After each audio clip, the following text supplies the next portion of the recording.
पहली औरत। हवा की कहानी पहली औरत हवा थी, लेकिन वो सिर्फ पहली औरत नहीं थी, वो पहली भी थी जिन्होंने जुदाई का एहसास किया, पहली जो पछतावे को महसूस कर सके और पहली जो तन्हाई का जायका चुके।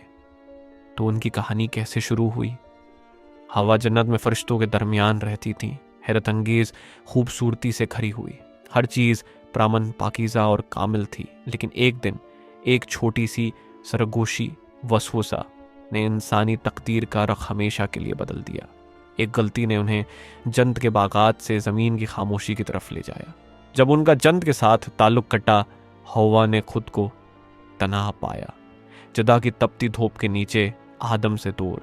वो ऐसे दुनिया में जिंदा रहने की जदोजहद कर रही थी जिसे वो कभी ना जानती थी।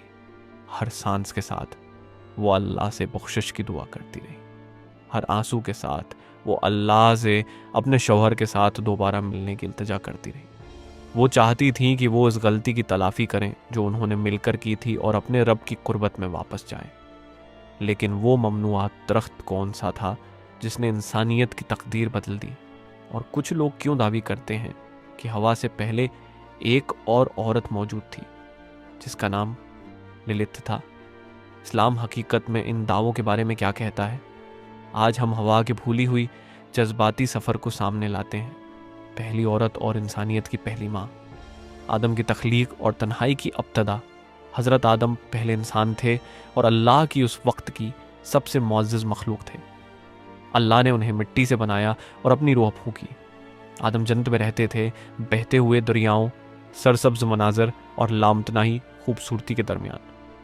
फिर भी इस तमाम कमाल के बावजूद आदम के दिल में कुछ कमी महसूस हो रही थी। हर मखलूक के अर्द गर्द जोड़े मौजूद थे, एक दूसरे के साथ हम आहंगी और सहबत में रहते थे।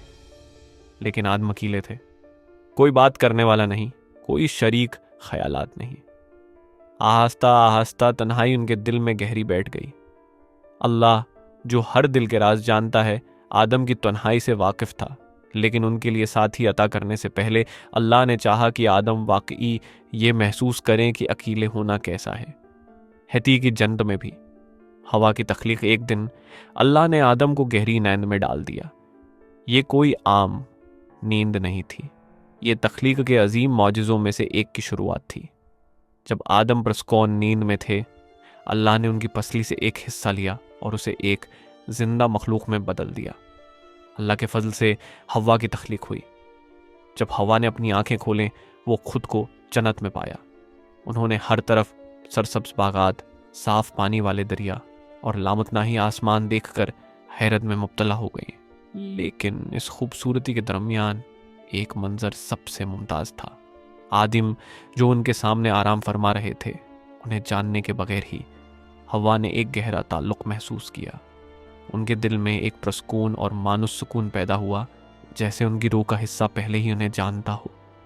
जब आदम जागे और हवा को अपने सामने खड़ा पाया, उनकी तन्हाई फौरन ख़त्म हो गई। उनके दिल में ऐसी गर्मजोशी पैदा हुई जो उन्होंने पहले कभी महसूस नहीं की थी। अल्लाह कुरान में फरमाता है, उसने तुम्हें एक ही जान से पैदा किया और उसकी जोड़ी पैदा की ताकि तुम उसी में सुकून पाओ। सूरह अल-आराफ 7:189। उस लम्हे से आदम और हवा अकेले नहीं रहे। ममनुआ दरख्त और इताअत का इम्तिहान अल्लाह ने आदम और हवा को जन्नत में मुकम्मल आज़ादी दी। वो किसी भी फल से खा सकते थे बग़ैर खौफ या हद के। लेकिन एक हुक्म था, एक इम्तिहान। उन्हें एक मखसूस दरख्त के करीब जाने से मना किया गया। ये हुक्म तमाम इंसानियत के लिए सबक था। आज़ादी के साथ जिम्मेदारी भी आती है। अल्लाह की हुदूद को अबूर करना जुल्म है। अल्लाह ने दरख्त का नाम नहीं बताया, न ही इसकी नौइयत बताई। अहम यह था कि इताअत की जाए, तजस्सुस नहीं। दरख्त खुराक के लिए नहीं बल्कि वफादारी और एतमाद के इम्तिहान के लिए रखा गया था। शैतान की सरगोशी फरिश्तों के दरमियान एक हस्ती थी जिसने अल्लाह के हुक्म को मानने से इनकार कर दिया। इब्लीस गुरूर से उसने आदम को सजदा करने से इनकार किया और हमेशा के लिए जन्नत से निकाल दिया गया। जलन से जलता हुआ शैतान ने इंसानियत को गमराह करने का वादा किया।